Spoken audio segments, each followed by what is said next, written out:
آج کل ہمارے پاکستان کے زیادہ تر لوگ سخت مایوس ہیں، گھبرائے ہوئے ہیں، ملک چھوڑ کے جانا چاہتے ہیں۔ وہ کہتے ہیں یہاں پہ ہمارا فیوچر نہیں ہے۔ تو کیا پیغام دیں گے انہیں، کیا کہیں گے؟ جہاں تک فیوچر کی بات ہے، ویسٹ میں فیوچر نہیں ہے جہاں لوگ جا رہے ہیں۔ کیوں؟ ان کے سائنسدانوں سے پوچھ لو، انہوں نے 2032 کی پیشن گوئیاں کی ہوئی ہیں ان کے سائنسدانوں نے، نجومیوں نے نہیں، کہ سمندر جو ہیں وہ چڑھ دوڑیں گے جو ان سمندروں کے کنارے ممالک ہیں ان پہ، اور انہیں تباہ و برباد کر دیں گے۔ دوسری چیز، چائنا جب سے آیا مارکیٹ میں، کیونکہ یورپ کی ساری ترقی اور کامیابی انڈسٹری سے تھی، ایگریکلچر سے یا منرل سے نہیں تھی، یا تھوڑی بہت فشنگ تھی۔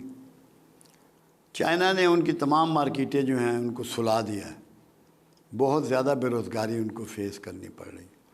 دونوں جنگیں جو اس سے بھی پہلے ہوئیں وہ بھی معاشی حالات کی وجہ سے ہوئیں۔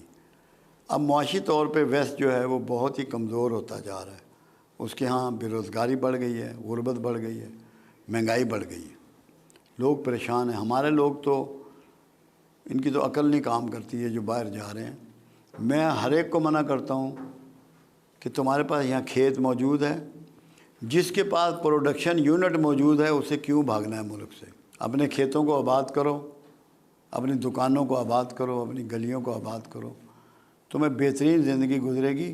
صرف جب ہم کمپیریزن کرتے ہیں نا دوسری اقوام سے، پھر ہم بھاگتے ہیں، کمپیریزن میں ہم کمزور ہیں، مگر یہاں سب کچھ ہو جانا ہے۔ انڈیا میں کروڑوں آدمی فٹ پاتھ پہ پیدا ہوتا ہے، فٹ پاتھ پہ مرتا ہے، کروڑوں آدمی رکشہ رائڈر ہے، ٹرین کے اوپر چھتوں کے لوگ سفر کرتے ہوئے مرتے ہیں۔ پاکستان میں تو باہر کوئی نہیں سوتا، یہ صرف مستی ہے باہر جانے کی، دھوکے میں ان سب کو واپس آنا ہے۔ دور فتن کی حماد بن نعیم بن حماد کے مجموعے کی ایک احادیث ہے جو آج کل یہ اوریہ کبھی کبھی کوٹ کرتا ہے۔ پوچھا گیا یا رسول اللہ صلی اللہ علیہ وسلم، آخر زمانہ میں فرنگیوں کے ملک ہوں گے؟ فرمایا بہت سے ہوں گے۔ کیا ان میں مسلمان بھی ہوں گے؟ فرمایا بہت لوگ وہاں مسلمان ہوں گے، مگر آخر زمانے میں ان کو قتل کیا جائے گا۔ تو وہ زمانہ آ گیا، کیونکہ نفرت کی لہر، دیکھا کام تو چھوٹا سا سٹارٹ ہوتا ہے نا، ابھی برطانیہ میں ہوا نا شروع، یہ بڑھ جائے گا۔ وہ جو خاکے بناتے ہیں وہ بھی اسی لیے بناتے ہیں، آپ کو ٹیسٹ کرتے ہیں کہ آپ میں غیرت کتنی رہ گئی ہے، سو گئی ہے یا جاگتے ہو۔ تو یہ تو کامیاب تو آپ کا خطہ ہونا ہے۔ کیوں؟ آپ کے پاس ہر پیداوار ہے، پہاڑ ہیں، برف ہے، سبزیاں ہیں، گوشت ہیں، پھل ہیں، انڈے ہیں، دودھ ہے، بکری ہے، پانی ہے۔ کوئی چیز ایسی ہے جو آپ کے پاس نہیں؟ آپ کو صرف IMF سے پیسے ہی لیتے ہیں نا کہ کوئی سامان لیتے ہیں، سامان تو آپ کے پاس موجود ہے۔ وہ تو مس مینجمنٹ کی وجہ سے اور کرپشن کی وجہ سے ہم ذلیل ہو رہے ہیں، ورنہ تو کوئی ایسی بات نہیں ہے۔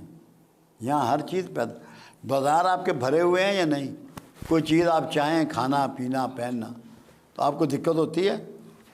تو پھر پاکستان میں کوئی دقت نہیں۔ اور یہ کب تک بہتری کی امید؟ میرا اندازہ یہ ہے کہ اس سال میں بہتری شروع ہو جائے گی، آخر میں 2024 کے آخر میں پاکستان بہتری کی طرف چل پڑے گا؟ چل پڑے گا، اور 2025 میں آپ اس کا نظارہ خود کریں گے۔ واہ ماشاء اللہ، مجھے تو کوئی دھوکہ نہیں، وہم نہیں ہے۔ اور اس کے بعد پھر یہ آگے بڑھتا رہے گا یا پھر کہیں؟ بڑھے گا، پیچھے اب پیچھے ریورس نہیں ہے، پھر تو آگے ہی ہے۔ واہ، یہ تو آپ نے بڑی اچھی امید دی۔ نہیں بالکل، مجھے کوئی ڈاؤٹ نہیں اس بارے میں، کیونکہ وجہ یہ ہے نا، کچھ ایسے اللہ بندے دے دے گا، ایک ہی بندہ چاہیے ہوتا ہے۔ عمر مل گیا تھا نا امت کو، مل گیا، عمر فاروق رضی اللہ تعالیٰ عنہ، تو نقشہ بدل دیا امت کا، یا ان تمام اصحاب رسول نے جن کو چانس ملا۔ بہت جلدی کوئی پازیٹیو چینج آنے والی ہے، آپ دیکھ رہے ہیں؟ ہاں میں تو دیکھ رہا ہوں، میرا یقین ہے۔ ایک بار آپ نے کہا تھا کہ حقدار کو بھی حق دو، ہائے ہائے، اور اس کو یہ بھی دو، ابن ماجہ کی حدیث ہے، اور اس کو بھی دو جو حقدار نہیں ہے۔ ابن ماجہ کی حدیث ہے، کیونکہ وہ ہوا یہ، میں دکان پہ بیٹھا تھا تو ایک بوڑھا آیا، تو میں نے لڑکے سے کہا کہ اس کو 100 روپے دیا۔ وہ دینے گیا، واپس آ گیا پیسے لے کے۔ میں کہا بھائی تو پیسے کیوں لے آیا؟ کہتا میں اس کو جانتا ہوں، یہ حقدار نہیں ہے۔ میں نے کہا تو پہلے تو پیسے دے کے آنا۔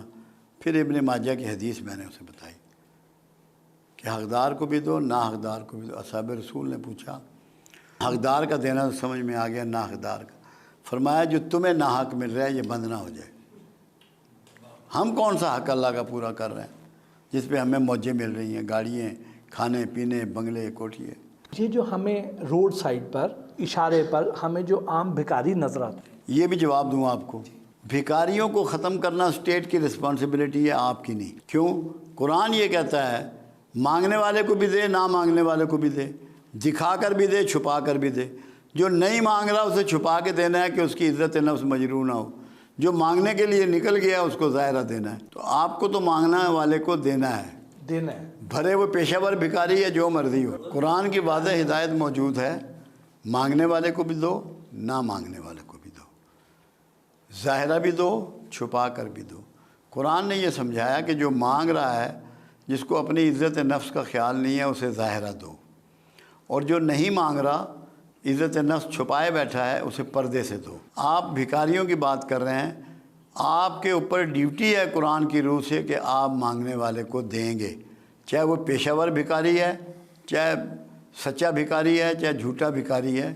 یہ اسٹیٹ کی رسپانسبلٹی ہے کہ جو امر بالمعروف اور نہی عن المنکر کی ذمہ دار ہے کہ وہ بھکاریوں کو روکے، ان کا سد باب کرے، ان کے لیے کوئی ہاسٹل تعمیر کرے، ان کے روزگار کا بندوبست کرے۔ آپ پر قرآن نے یہ ذمہ داری ڈال دی کہ مانگنے والے کو بھی دینا ہے، آپ نے وہ دینا ہے۔